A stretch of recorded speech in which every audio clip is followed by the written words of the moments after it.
ഞാൻ കമ്പ്യൂട്ടർ പഠിച്ചത് virtual teacher സിഡികൾ ഉപയോഗിച്ചാണ്.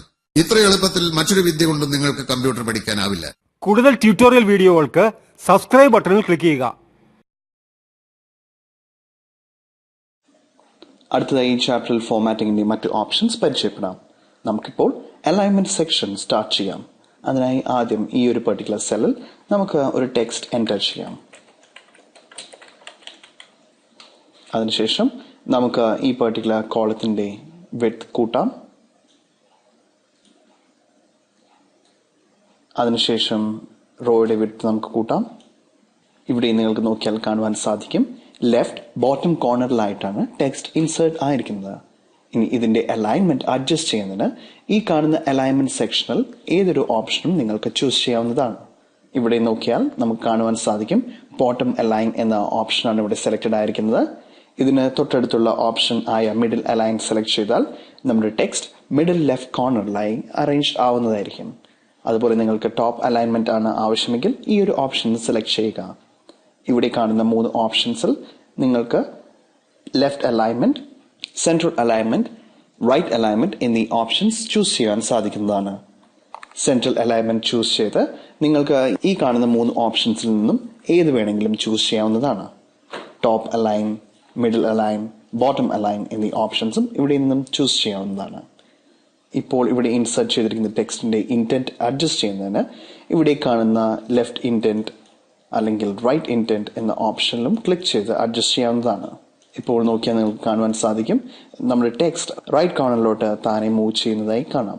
അതുപോലെ ഡിക്രീസ് ഇന്റന്റ് എന്ന ഓപ്ഷൻ ക്ലിക്ക് ചെയ്താൽ നമ്മൾ ടൈപ്പ് ചെയ്തിരിക്കുന്ന ടെക്സ്റ്റ് ലെഫ്റ്റ് കോർണറിലോട്ട് താനെ മാറുന്നതായി കാണാം. ഇന്റന്റ് ഉപയോഗിച്ച് നിങ്ങൾ അഡ്ജസ്റ്റ് ചെയ്യുന്നത് ഒരു പെർട്ടിക്കുലർ സെല്ലിന്റെ മാർജിൻ ആണ്. അതായത് ഈ ഒരു സെല്ലിനകത്ത് ലെഫ്റ്റ് മാർജിൻ, റൈറ്റ് മാർജിൻ എന്നതിന്റെ പൊസിഷൻ ആണ് നമ്മൾ ഈ ഒരു ഇൻക്രീസ് അല്ലെങ്കിൽ ഡിക്രീസ് വെച്ച് അഡ്ജസ്റ്റ് ചെയ്യുന്നത്. ഇനി ഈ കാണുന്ന സെക്ഷനിൽ ക്ലിക്ക് ചെയ്താൽ നിങ്ങൾക്ക് ടെക്സ്റ്റിന്റെ ഓറിയന്റേഷൻ, അതായത് ഈ സെല്ലിനകത്തുള്ള ടെക്സ്റ്റിന്റെ ഓറിയന്റേഷൻ അഡ്ജസ്റ്റ് ചെയ്യപ്പെടുന്നതായിരിക്കും. അതിനായി ഇവിടെ ക്ലിക്ക് ചെയ്യുക. ഇവിടെ ക്ലിക്ക് ചെയ്താൽ നിങ്ങൾക്ക് angle counter clock vice, angle clock vice, vertical text, rotate text up, rotate text down, format cell alignment എന്നീ ഓപ്ഷൻസ് കാണാവുന്നതാണ്. ഇവിടെ ആംഗിൾ കൗണ്ടർ ക്ലോക്ക് വൈസ് എന്ന ഓപ്ഷൻ നമുക്ക് ആദ്യം സെലക്ട് ചെയ്യാം. ഇപ്പോൾ നമ്മുടെ ടെക്സ്റ്റ് ക്ലോക്ക് വൈസ് ആയി റൊട്ടേറ്റഡ് ആയിരിക്കുന്നതായി കാണാം. നമുക്ക് ഇവിടെ ക്ലിക്ക് ചെയ്ത് ആദ്യം ആംഗിൾ കൗണ്ടർ ക്ലോക്ക് വൈസ് എന്ന ഓപ്ഷൻ സെലക്ട് ചെയ്യാം. ഇപ്പോൾ നമ്മുടെ ടെക്സ്റ്റ് ആന്റി ക്ലോക്ക് വൈസ് ആയി റൊട്ടേറ്റഡ് ആയിരിക്കുന്നതായി കാണാം. ഇവിടെ ക്ലിക്ക് ചെയ്ത് നിങ്ങൾ ആംഗിൾ ക്ലോക്ക് വൈസ് എന്ന ഓപ്ഷൻ സെലക്ട് ചെയ്താൽ ടെക്സ്റ്റ് ക്ലോക്ക് വൈസ് ആയി റൊട്ടേറ്റ് ആവുന്നതായിരിക്കും. Vertical text rotate, rotate text up, rotate text down എന്നീ ഓപ്ഷൻസ് നിങ്ങൾക്ക് ഇവിടെ കാണുവാൻ സാധിക്കുന്നതാണ്. ഫോർമാറ്റ് സെൽ അലൈൻമെന്റ് എന്ന ഓപ്ഷൻ സെലക്ട് ചെയ്ത് നിങ്ങളുടെ ഇഷ്ടപ്രകാരം അലൈൻമെന്റ് നിങ്ങൾക്ക് അഡ്ജസ്റ്റ് ചെയ്യുവാൻ സാധിക്കുന്നതാണ്. ഇവിടെ നിങ്ങൾക്ക് ഡിഗ്രി ചൂസ് ചെയ്യാവുന്നതാണ്. ഏത് രീതിയിലാണോ റൊട്ടേഷൻ ആവശ്യം എന്നുള്ളത് ഇവിടെ നിന്നും ചൂസ് ചെയ്യാം. ഹൊറിസോണ്ടൽ റൊട്ടേഷൻ ആണോ വെർട്ടിക്കൽ റൊട്ടേഷൻ ആണോ നിങ്ങൾക്ക് ആവശ്യം, അത് ഇവിടെ നിന്നും ചൂസ് ചെയ്യാവുന്നതാണ്. ടെക്സ്റ്റ് കൺട്രോൾ ഉപയോഗിച്ച് wrap text, shrink to fit, merge cells എന്നീ ഓപ്ഷൻസ് സെലക്ട് ചെയ്യാവുന്നതാണ്. നമ്മൾ സെലക്ട് ചെയ്തിരിക്കുന്ന ഓപ്ഷൻസ് അപ്ലൈ ചെയ്യുന്നതിനായി ഈ കാണുന്ന ഓക്കെ ബട്ടണിൽ ക്ലിക്ക് ചെയ്യുക. ഇപ്പോൾ നമ്മുടെ ആവശ്യപ്രകാരം കസ്റ്റമൈസേഷൻ ഈ പെർട്ടിക്കുലർ സെല്ലിന് നൽകിയിരിക്കുന്നതായി കാണാം. നമുക്ക് ഇപ്പോൾ ഇതിനെ നോർമൽ ഓറിയന്റേഷൻ ആക്കാം. നമുക്ക് ഇവിടെ റൊട്ടേഷൻ ഒഴിവാക്കാം. അതിനായി ഫോർമാറ്റ് സെൽ അലൈൻമെന്റ് സെലക്ട് ചെയ്യുക. ഇവിടെ 0 ഡിഗ്രി ആക്കുക. ഓക്കെ ബട്ടണിൽ ക്ലിക്ക് ചെയ്യുക. അതിനുശേഷം നമുക്ക് ഈ ഒരു പെർട്ടിക്കുലർ കോളത്തിന്റെ വിഡ്ത് കുറയ്ക്കാം. ഇതിന്റെ റോന്റെ വിഡ്ത് ഡിഫോൾട്ട് ആക്കണമെങ്കിൽ ഇവിടെ മൗസ് പോയിന്റ് കൊണ്ടുവന്ന് ഇതിന്മേൽ ഡബിൾ ക്ലിക്ക് ചെയ്യുക. ഇതിന്റെ വിഡ്ത് അഡ്ജസ്റ്റ് ചെയ്യാനായി മൗസ് പോയിന്റ് ഇവിടെ കൊണ്ടുവന്ന് ഡബിൾ സൈഡഡ് ആരോ ആയി കഴിയുമ്പോൾ ഇവിടെ ഡബിൾ ക്ലിക്ക് ചെയ്യുക. ഇവിടെ മൗസ് പോയിന്റ് കൊണ്ടുവന്ന് ഡബിൾ സൈഡഡ് ആരോ ആയി കഴിയുമ്പോൾ ഡബിൾ ക്ലിക്ക് ചെയ്യുക. ഇപ്പോൾ കോളം കണ്ടന്റിന്റെ വിഡ്ത് അനുസരിച്ച് ഓട്ടോമാറ്റിക്കലി അഡ്ജസ്റ്റഡ് ആയിരിക്കുന്നതായി കാണാം. നിങ്ങൾക്ക് ഈ സെല്ലിനകത്ത് ടൈപ്പ് ചെയ്തിരിക്കുന്ന കണ്ടന്റ് മോഡിഫൈ ചെയ്യണമെന്നുണ്ടെങ്കിൽ ആദ്യം സെൽ സെലക്ട് ചെയ്യുക. അതിനുശേഷം നിങ്ങൾ കീബോർഡിൽ ടൈപ്പ് ചെയ്യാൻ നോക്കിക്കഴിഞ്ഞാൽ നിങ്ങൾക്ക് കാണുവാൻ സാധിക്കും നമ്മൾ മുൻപ് ടൈപ്പ് ചെയ്തിരിക്കുന്ന ടെക്സ്റ്റ് ഇവിടെ നിന്ന് റിമൂവ് ആവുന്നതായിരിക്കും. നമുക്കിപ്പോൾ ആദ്യം Ctrl+C പ്രസ് ചെയ്യാം. ഇത് അവോയ്ഡ് ചെയ്യുന്നതിന് ഒന്നില്ലെങ്കിൽ സെല്ലിന്മേൽ ഡബിൾ ക്ലിക്ക് ചെയ്ത് ബ്ലിങ്കിംഗ് കഴ്സർ അതിനുള്ളിൽ വന്നതായി ഉറപ്പുവരുത്തുക. അതിനുശേഷം നിങ്ങളുടെ ആവശ്യപ്രകാരം കണ്ടന്റ് ടൈപ്പ് ചെയ്യാവുന്നതാണ്. ഇപ്പോൾ നിങ്ങൾക്ക് നോക്കിയാൽ മനസ്സിലാക്കുവാൻ സാധിക്കും, ഈ ഒരു പെർട്ടിക്കുലർ സെന്റൻസിൽ ലാസ്റ്റ് വേർഡിന് സ്പെല്ലിംഗ് മിസ്റ്റേക്ക് വന്നതായി കാണാം. ഇത് എഡിറ്റ് ചെയ്യുന്നതിന് ഒന്നില്ലെങ്കിൽ ഡബിൾ ക്ലിക്ക് ചെയ്ത് സെൽ ആക്റ്റീവ് ആക്കുക, അല്ലെങ്കിൽ സെൽ സെലക്ട് ചെയ്തതിനു ശേഷം ഈ കാണുന്ന ഫോർമുല ബാറിൽ ഒരു തവണ ക്ലിക്ക് ചെയ്യുക. അതിനുശേഷം നിങ്ങൾ കീബോർഡിൽ ടെക്സ്റ്റ് എൻ്റർ ചെയ്യുവാനോ അല്ലെങ്കിൽ ഒരു പെർട്ടിക്കുലർ സെക്ഷൻ റിമൂവ് ചെയ്യുവാനോ സാധിക്കുന്നതാണ്. എഡിറ്റിംഗ് കംപ്ലീറ്റ് ആയതിനു ശേഷം കീബോർഡിൽ എൻ്റർ കീ പ്രസ് ചെയ്യുക. ഇപ്പോൾ നമ്മൾ ഇൻസേർട്ട് ചെയ്തിരിക്കുന്ന ടെക്സ്റ്റ് ഇവിടെ എൻ്റർ ആയിരിക്കുന്നതായി കാണാം. ഇവിടെ ഈ കാണുന്ന ഓപ്ഷൻ ഉപയോഗിച്ച് നിങ്ങൾ ടെക്സ്റ്റ് റാപ്പ് ചെയ്യുവാൻ സാധിക്കുന്നതാണ്. അതായത് ഒരു വലിയ ടെക്സ്റ്റ് ആണ് നിങ്ങൾ ഒരു പെർട്ടിക്കുലർ കോളത്തിനകത്ത് എൻ്റർ ചെയ്തിട്ടുള്ളെങ്കിൽ ഈ ഒരു പെർട്ടിക്കുലർ ഓപ്ഷൻ ഉപയോഗിച്ച് നിങ്ങളുടെ ടെക്സ്റ്റ് റാപ്പ് ആവുന്നതായിരിക്കും. അതായത് ഇവിടെ നോക്കിയാൽ നിങ്ങൾക്ക് കാണുവാൻ സാധിക്കും, കോളത്തിന്റെ വിഡ്ത്തിന് പുറത്തായിട്ടാണ് ഈ എൻറ്റയർ ടെക്സ്റ്റ് വന്നിരിക്കുന്നത്. ഈ ടെക്സ്റ്റിനെ ഓട്ടോമാറ്റിക്കായി കോളത്തിനകത്താക്കി റോ വിഡ്ത്ത് അഡ്ജസ്റ്റ് ചെയ്യുന്ന ഓപ്ഷൻ ആണ് ഈ പെർട്ടിക്കുലർ റാപ്പ് ടെക്സ്റ്റ് എന്ന ഓപ്ഷൻ. അതിനായി ആവശ്യമുള്ള സെൽ സെലക്ട് ചെയ്ത് ഈ ഒരു പെർട്ടിക്കുലർ ബട്ടണിൽ ക്ലിക്ക് ചെയ്യുക. ഇപ്പോൾ നമ്മുടെ ടെക്സ്റ്റ് ഓട്ടോമാറ്റിക്കലി അഡ്ജസ്റ്റഡ് ആയിരിക്കുന്നതായി കാണാം. നമുക്കിപ്പോൾ Ctrl+Z പ്രസ് ചെയ്യാം. ഇപ്പോൾ നിങ്ങൾക്ക് നോക്കിയാൽ മനസ്സിലാകും, ടെക്സ്റ്റ് കോളം വിഡ്ത്തിനകത്ത് വന്നതായും റോയിന്റെ വിഡ്ത്ത് കൂടിയതായി കാണാം. നമുക്കിപ്പോൾ Ctrl+Z പ്രസ് ചെയ്യാം. അതിനുശേഷം മെർജ് ആൻഡ് സെന്റർ എന്ന ഓപ്ഷനെ പരിചയപ്പെടാം. അതിന് ആദ്യം നമുക്ക് വെർച്വൽ ടീച്ചർ എന്ന ടെക്സ്റ്റ് സെലക്ട് ചെയ്ത് കട്ട് ചെയ്യാം. അതിനുശേഷം നമുക്ക് ഈ ഒരു സെല്ലിനകത്ത് പുതിയ കണ്ടന്റ് പ്ലേസ് ചെയ്യാം. ഇപ്പോൾ നിങ്ങൾക്ക് നോക്കിയാൽ മനസ്സിലാകും, ഇവിടെ ഡിജിറ്റൽ മീഡിയ അതുപോലെ വെർച്വൽ ടീച്ചർ എന്നത് രണ്ട് സെപ്പറേറ്റ് കോളം ആയാണ് പ്ലേസ്ഡ് ആയിരിക്കുന്നത്. ഇനി നിങ്ങൾക്ക് ഈ രണ്ട് കോളംസ് തമ്മിൽ മെർജ് ചെയ്യണമെങ്കിൽ ആദ്യം രണ്ട് സെൽസും സെലക്ട് ചെയ്യുക. അതിനുശേഷം ഈ കാണുന്ന മെർജ് ആൻഡ് സെന്റർ എന്ന ഓപ്ഷൻ സെലക്ട് ചെയ്യുക. ഇവിടെ ക്ലിക്ക് ചെയ്യുക. ഇവിടെ മെർജ് ആൻഡ് സെന്റർ എന്ന ഓപ്ഷനാണ് ആദ്യം കാണാവുന്നത്. മെർജ് അക്രോസ് എന്ന ഓപ്ഷൻ സെലക്ട് ചെയ്താൽ നിങ്ങളുടെ ഡിജിറ്റൽ മീഡിയയുടെ കണ്ടന്റ് എല്ലാം തന്നെ ഈ ഒരു പെർട്ടിക്കുലർ സെക്ഷനിലോട്ട് വരുന്നതായിരിക്കും. മെർജ് സെൽസ് എന്ന ഓപ്ഷൻ ഉപയോഗിച്ചാൽ ഒരു പെർട്ടിക്കുലർ സെക്ഷനിലെ സെൽസ് ഒന്നടങ്കം മെർജ് ചെയ്യുവാൻ സാധിക്കുന്നതാണ്. അൺമെർജ് സെൽസ് എന്ന ഓപ്ഷൻ ഉപയോഗിച്ചാൽ ഓൾറെഡി മെർജ് ആയിരിക്കുന്ന സെൽസിനെ അൺമെർജ് ചെയ്യുവാൻ സാധിക്കുന്നതാണ്. നമുക്കിപ്പോൾ മെർജ് ആൻഡ് സെന്റർ എന്ന ഓപ്ഷൻ ചൂസ് ചെയ്ത് നോക്കാം. ഇവിടെ മൈക്രോസോഫ്റ്റ് എക്സലിന്റെ ഒരു വാർണിംഗ് വിൻഡോ ആണ് വന്നിരിക്കുന്നത്. അതായത് ഇവിടെ ഡിജിറ്റൽ മീഡിയ എന്നൊരു ടെക്സ്റ്റും വെർച്വൽ ടീച്ചർ എന്ന രണ്ടാമതൊരു ടെക്സ്റ്റും ഇവിടെ പ്ലേസ്ഡ് ആയിരിക്കുന്നതിനാൽ നമ്മൾ മെർജ് ചെയ്യുമ്പോൾ കണ്ടന്റുകൾ തമ്മിൽ മിക്സ് ആവാൻ സാധ്യതയുണ്ട്. അപ്പോൾ ഈ ഒരു ഇൻസ്ട്രക്ഷൻ പ്രകാരം ഡിജിറ്റൽ മീഡിയ എന്ന ആദ്യത്തെ ടെക്സ്റ്റ് ആയിരിക്കും വെർച്വൽ ടീച്ചർ എന്ന ടെക്സ്റ്റിനെ റീപ്ലേസ് ചെയ്യുക എന്നതാണ്. ആ ഒരു ഓപ്ഷൻ നിങ്ങൾക്ക് ആക്സെപ്റ്റബിൾ ആണെങ്കിൽ ഈ കാണുന്ന ഓക്കെ ബട്ടണിൽ ക്ലിക്ക് ചെയ്യുക. ഇപ്പോൾ ഡിജിറ്റൽ മീഡിയ എന്ന ആദ്യത്തെ സെല്ലിലുണ്ടായിരുന്ന കണ്ടന്റ് രണ്ട് സെല്ലിന്റെ കണ്ടന്റ്സിനെയും റീപ്ലേസ് ചെയ്തിരിക്കുന്നതായി കാണാം. നമുക്കിപ്പോൾ Ctrl+Z പ്രസ് ചെയ്യാം. അതിനുശേഷം ഇവിടെ കാണുന്ന പെർട്ടിക്കുലർ ഓപ്ഷനിൽ ക്ലിക്ക് ചെയ്ത് മെർജ് അക്രോസ് എന്ന ഓപ്ഷൻ സെലക്ട് ചെയ്ത് നോക്കാം. ഇവിടെ ഓക്കെ നൽകുക. ഇപ്പോഴും ഇവിടെ സംഭവിച്ചിരിക്കുന്ന രണ്ട് സെൽസ് തമ്മിൽ മെർജ് ചെയ്യപ്പെട്ടിരിക്കുകയാണ്. എന്നാൽ ലെഫ്റ്റ് സെല്ലിൽ ഉണ്ടായിരുന്ന കണ്ടന്റ് ആണ് എൻറ്റയർ സെല്ലിൽ പ്ലേസ്ഡ് ആയിരിക്കുന്നത്. നമുക്കിപ്പോൾ Ctrl+Z പ്രസ് ചെയ്യാം. വീണ്ടും ഇവിടെ ക്ലിക്ക് ചെയ്ത് മെർജ് സെൽസ് എന്ന ഓപ്ഷൻ സെലക്ട് ചെയ്യാം. ഇവിടെ ഓക്കെ ബട്ടണിൽ ക്ലിക്ക് ചെയ്താൽ നമ്മൾ സെലക്ട് ചെയ്തിരിക്കുന്ന ഗ്രൂപ്പിലെ സെൽസ് മെർജ് ആയിരിക്കുന്നതായി കാണാം. ആ ഒരു പെർട്ടിക്കുലർ മെർജ് സെൽസ് എന്ന ഓപ്ഷൻ കൂടുതൽ ഡീറ്റെയിൽ ആയി മനസ്സിലാവുന്നതിന് നമുക്കൊരു ഗ്രൂപ്പ് ഓഫ് സെൽസ് സെലക്ട് ചെയ്യാം. ഇവിടെ ക്ലിക്ക് ചെയ്ത് മെർജ് സെൽസ് എന്ന ഓപ്ഷൻ സെലക്ട് ചെയ്യാം. ഇപ്പോൾ ഈ ഒരു സെക്ഷൻ മുഴുവനായി ഒരു സെൽ ആയി കൺവേർട്ടഡ് ആയിരിക്കുന്നതായി കാണാം. ഈ സെല്ലിന്റെ പേര് B8 എന്നാണ്. ഇനി ഈ ഒരു ഗ്രൂപ്പ് ഓഫ് സെൽസിനെ നിങ്ങൾക്ക് അൺമെർജ് ചെയ്യണമെങ്കിൽ ഇവിടെ ക്ലിക്ക് ചെയ്യുക. അതിനുശേഷം അൺമെർജ് സെൽസ് എന്ന ഓപ്ഷൻ ചൂസ് ചെയ്യുക. ഇത്രയുമാണ് അലൈൻമെന്റ് സെക്ഷനിൽ നിങ്ങൾക്ക് ആവശ്യമായ ഓപ്ഷൻസ്. ഇവിടെ ക്ലിക്ക് ചെയ്ത് നിങ്ങൾക്ക് ഫോർമാറ്റ് സെൽസ് എന്ന ഓപ്ഷൻസിൽ നിന്നും നമ്പറിംഗ്, അലൈൻമെന്റ്, ഫോണ്ട്, ബോർഡർ, ഫിൽ, പ്രൊട്ടക്ഷൻ എന്നീ ടാബ്സ് ഉപയോഗിച്ച് നിങ്ങളുടെ സെൽസിനെ കൂടുതൽ ഫോർമാറ്റ് ചെയ്യുവാൻ സാധിക്കുന്നതാണ്. അടുത്തതായി നമുക്ക് ഇവിടെ കാണുന്ന നമ്പറിംഗ് സെക്ഷനെ പരിചയപ്പെടാം. ആദ്യം നമുക്ക് ഈ ഒരു പെർട്ടിക്കുലർ സെക്ഷൻ ഡിലീറ്റ് ചെയ്യാം. നമുക്ക് ഇത്രയും സെൽ സെലക്ട് ചെയ്ത് കീബോർഡിൽ ഡിലീറ്റ് എന്ന കീ പ്രസ് ചെയ്യുക. അതിനുശേഷം ഇവിടെ ക്ലിക്ക് ചെയ്ത് ഡിഫോൾട്ട് കോളം വിഡ്ത്ത് ചൂസ് ചെയ്യാം. ഇവിടെ ഈ നമ്പറിംഗ് കാറ്റഗറി ഉപയോഗിച്ച് നിങ്ങൾക്ക് ഇൻസേർട്ട് ചെയ്യുന്ന നമ്പേഴ്സിന് ഒരു പെർട്ടിക്കുലർ ഫോർമാറ്റിൽ അറേഞ്ച് ചെയ്യുവാൻ സാധിക്കുന്നതാണ്. നമുക്ക് ഇപ്പോൾ ഈ ഒരു സെല്ലിൽ കുറച്ച് നമ്പേഴ്സ് ഇൻസേർട്ട് ചെയ്യാം.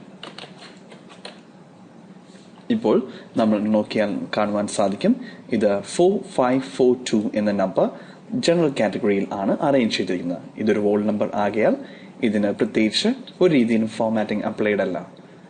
ഇതിന്റെ അലൈൻമെന്റ്, ടെക്സ്റ്റിന്റെ അലൈൻമെന്റ് സാധാരണയായി ലെഫ്റ്റ് കോർണറിലാണെങ്കിൽ നമ്പർ സാധാരണയായി അറേഞ്ച് ആവുന്നത് റൈറ്റ് കോർണറിലായിരിക്കും. ഇവിടെ നിങ്ങൾക്ക് അലൈൻമെന്റ് ഓപ്ഷൻസ് ഇവിടെ ക്ലിക്ക് ചെയ്ത് ചൂസ് ചെയ്യാവുന്നതാണ്. ഇപ്പോൾ സെൻട്രൽ അലൈൻഡ് ആയിരിക്കുകയാണ്. ഇനി ഇവിടെ ക്ലിക്ക് ചെയ്ത് നിങ്ങൾക്ക് ഒരു നമ്പറിംഗ് ഫോർമാറ്റ് ചൂസ് ചെയ്യാവുന്നതാണ്. ഡീഫോൾട്ടായി ഇവിടെ ജനറൽ എന്ന കാറ്റഗറി ആയിരിക്കും ചൂസ് ചെയ്തിരിക്കുക. ജനറൽ കാറ്റഗറി നമ്പേഴ്സും അതുപോലെ ലെറ്റേഴ്സും ഉൾപ്പെട്ടിരിക്കുന്നതാണ്. ഇവിടെ നമ്പർ എന്ന കാറ്റഗറി ഉപയോഗിച്ചാൽ ഡെസിമൽ പ്ലേസോട് കൂടി ആയിരിക്കും നമ്പേഴ്സ് അറേഞ്ച്ഡ് ആവുക. അതായത് ഡീഫോൾട്ടായും 2 ഡെസിമൽ പ്ലേസസ് ആയിരിക്കും നമ്പറിംഗിൽ അസൈൻഡ് ആവുക. നമുക്കിപ്പോൾ ഈ ഒരു പെർട്ടിക്കുലർ ഓപ്ഷൻ ചൂസ് ചെയ്ത് നോക്കാം. ഇപ്പോൾ നമ്മുടെ ഹോൾ നമ്പറിന് 0.00 എന്ന് ഇൻസേർട്ടഡ് ആയിരിക്കുന്നതായി കാണാം. ഇവിടെ ക്ലിക്ക് ചെയ്ത് കറൻസി എന്ന ഓപ്ഷൻ ചൂസ് ചെയ്താൽ ഇവിടെ നമ്പർ കറൻസി സിമ്പിളോട് കൂടി എൻറ്റർ ആവുന്നതായിരിക്കും. ഇവിടെ നിങ്ങൾ കാണാവുന്നതാണ് ഡോളർ സിമ്പിൾ. ഇവിടെ നമ്മൾ ഇൻസേർട്ട് ചെയ്തിരുന്ന വോൾ നമ്പർ കറൻസി ഫോർമാറ്റിൽ കൺവേർട്ട് ആയിരിക്കുന്നതായി കാണാം. കറൻസിയുടെ സിമ്പിൾ ഇവിടെ ഇൻസേർട്ട് ആയിരിക്കുകയാണ്. അതിനുശേഷം 100th പ്ലേസിന് ശേഷം ഇവിടെ ഒരു കോമ ഇൻസേർട്ടഡ് ആയിരിക്കുകയാണ്. ഡെസിമൽ പ്ലേസും ഇവിടെ നിങ്ങൾക്ക് കാണുവാൻ സാധിക്കുന്നതാണ്. അടുത്തതായി നമുക്ക് ഇവിടെ ക്ലിക്ക് ചെയ്ത് അക്കൗണ്ടിംഗ് എന്ന ഓപ്ഷൻ ചൂസ് ചെയ്ത് നോക്കാം. ഇവിടെ അക്കൗണ്ടിംഗ് സെലക്ട് ചെയ്ത് കഴിയുമ്പോൾ ഇവിടെ നമുക്ക് കാണുവാൻ സാധിക്കുന്നത് കറൻസിയിൽ നമ്മൾ എങ്ങനെയാണോ സെലക്ട് ചെയ്തത് അതുപോലെ തന്നെയായിരിക്കും അക്കൗണ്ടിംഗും വരിക. അടുത്തതായി ഷോർട്ട് ഡേറ്റ് ചൂസ് ചെയ്യാം. ഇപ്പോൾ നമ്പേഴ്സ് ഒരു ഡേറ്റിന്റെ ഫോർമാറ്റിൽ കൺവേർട്ട് ആയിരിക്കുന്നതായി കാണാം. ഇവിടെ നമ്മൾക്ക് നമ്മുടെ ആവശ്യപ്രകാരം നമ്പേഴ്സ് ഇൻസേർട്ട് ചെയ്ത് ഒരു ഡേറ്റിന്റെ ഫോർമാറ്റിൽ നമ്പേഴ്സ് ഇൻസേർട്ട് ചെയ്യുവാൻ സാധിക്കുന്നതാണ്. ഇൻസേർട്ട് ചെയ്യുമ്പോൾ ഇവിടെ ഡേറ്റ്, മന്ത്, ഇയർ എന്ന ഫോർമാറ്റിലായിരിക്കും നമ്പേഴ്സ് ഇൻസേർട്ട് ആവുക. ഇവിടെ ക്ലിക്ക് ചെയ്ത് ലോങ് ഡേറ്റ് എന്ന ഓപ്ഷൻ ചൂസ് ചെയ്താൽ ഫ്രൈഡേ ജൂൺ 07, 1912 എന്ന ഫോർമാറ്റിലായിരിക്കും നമ്പേഴ്സ് ഇൻസേർട്ടഡ് ആവുക. ഇവിടെ ഡേ ആൻഡ് മന്ത് ലിസ്റ്റഡ് ആയിരിക്കും. Friday June 07, 1912. ഇവിടെ നിങ്ങൾക്ക് ആവശ്യപ്രകാരം ഇത് മോഡിഫൈ ചെയ്യാൻ സാധിക്കുന്നതാണ്. ഇവിടെ ക്ലിക്ക് ചെയ്ത് നിങ്ങൾക്ക് ടൈമിന്റെ ഫോർമാറ്റ് ഇൻസേർട്ട് ചെയ്യാം. ഇവിടെ ജസ്റ്റ് ക്ലിക്ക് ചെയ്യുക. ഇപ്പോൾ നമ്മൾ മുമ്പ് ഇൻസേർട്ട് ചെയ്തിരുന്ന ഡേറ്റ് ഉള്ളതിനാൽ ഇവിടെ ഡേറ്റിനൊപ്പം തന്നെ ടൈമും ഇൻസേർട്ടഡ് ആയിരിക്കുന്നതായി കാണാം. നമുക്കിപ്പോൾ ഈ ഒരു ഡേറ്റ് റിമൂവ് ചെയ്യാം. അതിനുശേഷം ടൈം നിങ്ങളുടെ ആവശ്യപ്രകാരം ഇവിടെ അഡ്ജസ്റ്റ് ചെയ്യുവാൻ സാധിക്കുന്നതാണ്. ഇനി ഇവിടെ ക്ലിക്ക് ചെയ്താൽ നമുക്ക് പെർസെൻറ്റേജ് എന്ന ഓപ്ഷൻ കാണാവുന്നതാണ്. ഇവിടെ അതിന്റെ ഒരു ബ്രീഫ് ഫോർമാറ്റ് ഡിസ്പ്ലേ ആയിരിക്കുന്നതായി കാണാം. ദാറ്റ് ഈസ് 0.00% എന്നത്. നമുക്കിവിടെ ക്ലിക്ക് ചെയ്യാം. ഇവിടെ നിങ്ങളുടെ ആവശ്യപ്രകാരം ഒരു നമ്പർ ഇൻസേർട്ട് ചെയ്യുവാൻ സാധിക്കുന്നതാണ്. നമുക്കിവിടെ 78% എന്ന് ഇൻസേർട്ട് ചെയ്യാം. ഇപ്പോൾ 78.00% എന്ന ഫോർമാറ്റിൽ ഡിസ്പ്ലേ ആയിരിക്കുന്നതായി കാണാം. ഇവിടെ ക്ലിക്ക് ചെയ്ത് നിങ്ങൾക്ക് ഫ്രാക്ഷൻ എന്ന ഓപ്ഷൻ ചൂസ് ചെയ്യാം.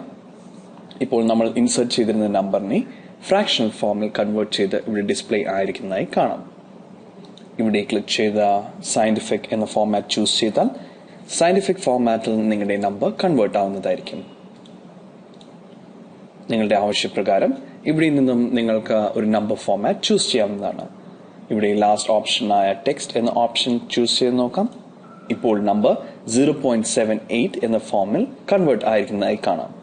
ഈ ഒരു പെർട്ടിക്കുലർ രീതിയിൽ നമ്പേഴ്സ് ഇൻസേർട്ട് ചെയ്യുമ്പോൾ ഇപ്പോൾ ഈ ഒരു പെർട്ടിക്കുലർ നമ്പർ ടെക്സ്റ്റ് എന്ന ഫോർമാറ്റിലായിരിക്കും ഡിറ്റക്ട് ആയിരിക്കുക.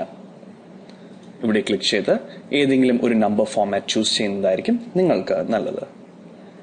ഇവിടെ ക്ലിക്ക് ചെയ്താൽ നമ്പേഴ്സിന്റെ മറ്റു ഫോർമാറ്റ് ഇവിടെ നിന്നും ചൂസ് ചെയ്യാവുന്നതാണ്.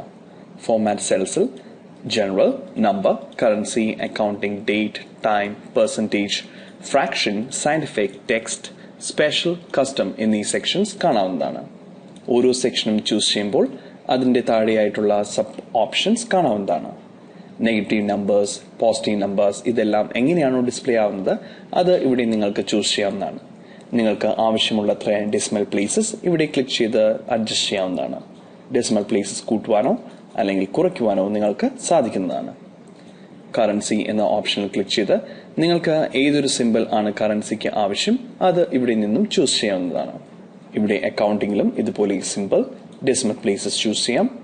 ഡേറ്റിൽ ഏത് രീതിയിലുള്ള ഫോർമാറ്റ് ആണോ നിങ്ങൾക്ക് ആവശ്യം അത് ഈ ലിസ്റ്റിൽ നിന്നും ചൂസ് ചെയ്യാവുന്നതാണ്. ടൈം ഫോർമാറ്റ് ഇവിടെ നിന്ന് ചൂസ് ചെയ്യാം. Percentage, fraction, sign effect, text, special, custom എന്നീ സെക്ഷൻസിൽ നിങ്ങൾക്ക് അതിന്റെ സബ് കാറ്റഗറിയിൽ നിന്നും ഏതൊരു ഫോർമാറ്റും ചൂസ് ചെയ്യാവുന്നതാണ്. ഇവിടെ നിങ്ങൾക്ക് അതിന്റെ സാമ്പിൾ കാണാവുന്നതാണ്. സാമ്പിൾ കണ്ട് നിങ്ങൾ സാറ്റിസ്ഫൈഡ് ആണെങ്കിൽ ഈ കാണുന്ന ഓക്കെ ബട്ടൺ ക്ലിക്ക് ചെയ്യുക. ഇപ്പോൾ നമ്മുടെ ആവശ്യപ്രകാരം ഒരു പെർട്ടിക്കുലർ നമ്പർ ഇവിടെ ഇൻസേർട്ട് ആയിരിക്കുന്നതായി കാണാം. ഇവിടെ നിങ്ങൾ നോക്കിയാൽ ഒരു ഗ്രീൻ കളർ പോയിന്റ് കാണാവുന്നതാണ്. ഇത് ഇൻഡിക്കേറ്റ് ചെയ്യുന്ന ഒരു കമന്റ് ഈ പെർട്ടിക്കുലർ സെല്ലിനോട് അസോസിയേറ്റഡ് ആയിട്ടുണ്ട് എന്നതാണ്. അതറിയുന്നതിനായി ഈ എക്സ്ക്ലമേഷൻ സിമ്പിളിന് മുകളിൽ മൗസ് പോയിന്റർ കൊണ്ടുവന്ന് പ്ലേസ് ചെയ്യുക. ഇവിടെ the number in this cell is formatted as text or preceded by an apostrophe എന്നാണ് മെൻഷൻ ചെയ്തിരിക്കുന്നത്. അതായത് ഇൻസേർട്ടഡ് ഒരു നമ്പർ ആണെങ്കിലും ഇത് ഡിറ്റക്ട് ചെയ്യപ്പെടുന്നത് ഒരു ടെക്സ്റ്റ് ആയിട്ടാണ് എന്നതാണ്. ഇവിടെ ക്ലിക്ക് ചെയ്ത് നിങ്ങളുടെ ആവശ്യപ്രകാരം ഒരു പെർട്ടിക്കുലർ കറൻസി സിമ്പിൾ നമ്പറിന് അസൈൻ ചെയ്യുവാൻ സാധിക്കുന്നതാണ്. ഇവിടെ നിങ്ങൾക്ക് dollar, pound, euro, Chinese currency, French currency എന്നിവ കാണാവുന്നതാണ്. കൂടുതൽ അക്കൗണ്ടിംഗ് ഫോർമാറ്റ്സിനായി ഇവിടെ ക്ലിക്ക് ചെയ്യുക. ഇവിടെ ക്ലിക്ക് ചെയ്ത് നിങ്ങൾക്ക് ഏത് കറൻസി സിമ്പിളാണോ ആവശ്യം അത് മൈക്രോസോഫ്റ്റ് എക്സലിന്റെ കറൻസി ലൈബ്രറിയിൽ നിന്നും ചൂസ് ചെയ്യാവുന്നതാണ്. നമുക്ക് ഈ സെൽ സെലക്ട് ചെയ്ത് പെർസെന്റേജ് സിമ്പിൾ ക്ലിക്ക് ചെയ്യാം. ഇവിടെ പെർസെന്റേജ് സെക്ഷൻ ഡിസ്പ്ലേ ആയിരിക്കുന്നതായി കാണാം. ഈ നമ്പർ ടെക്സ്റ്റ് ആയി കൺവേർട്ടഡ് ആയതിനാൽ പെർസെന്റേജ് സിമ്പിൾ ഇവിടെ അപ്ലൈ ആവുന്നതല്ല. അതിനാൽ നമുക്ക് റൈറ്റ് ക്ലിക്ക് ചെയ്ത് ഇതിന്റെ കണ്ടന്റ്സ് നമുക്ക് റിമൂവ് ചെയ്യാം. അതിനുശേഷം നമുക്കിവിടെ ഒരു നമ്പർ ഇൻസേർട്ട് ചെയ്യാം. അതിനുശേഷം ഇവിടെ പെർസെന്റേജ് സിമ്പിൾ ക്ലിക്ക് ചെയ്യുക. ഇവിടെ നമുക്ക് സീറോസ് റിമൂവ് ചെയ്യാം. ഇപ്പോൾ 98% എന്ന രീതിയിൽ നമ്പർ ഇൻസേർട്ടഡ് ആയിരിക്കുന്നതായി കാണാം. ഇവിടെ ഈ ഒരു പെർട്ടിക്കുലർ ഓപ്ഷനിൽ ക്ലിക്ക് ചെയ്താൽ നമ്മുടെ കോമ സ്റ്റൈൽ ഇൻസേർട്ടഡ് ആവുന്നതായിരിക്കും. അതിന് ആദ്യം നമുക്ക് ഈ ഒരു സെല്ലിൽ നമ്പർ ടൈപ്പ് ചെയ്യാം. അതിനുശേഷം സെൽ സെലക്ട് ചെയ്ത് കോമ എന്ന ബട്ടണിൽ ക്ലിക്ക് ചെയ്യുക. ഇപ്പോൾ US നമ്പറിംഗ് സ്റ്റൈലിൽ ഹൺഡ്രഡ്സിന്റെ പ്ലേസ് കഴിഞ്ഞ് തൗസൻഡ്സിന്റെ പ്ലേസ് കഴിഞ്ഞ് കോമ ഇൻസേർട്ടഡ് ആയിരിക്കുന്നതായി കാണാം. ഇവിടെ കാണുന്ന രണ്ട് ഓപ്ഷൻസിൽ ക്ലിക്ക് ചെയ്ത് ഡെസിമൽ വാല്യൂ ഇൻക്രീസ് ചെയ്യുവാനും ഡിക്രീസ് ചെയ്യുവാനും സാധിക്കുന്നതാണ്. ഇപ്പോൾ ഡെസിമൽ പ്ലേസസ് ഇൻക്രീസ് ആവുന്നതായി കാണാം. അതുപോലെ ഇവിടെ ക്ലിക്ക് ചെയ്ത് ഡെസിമൽ വാല്യൂ ഡിക്രീസ് ചെയ്യുവാനും സാധിക്കുന്നതാണ്.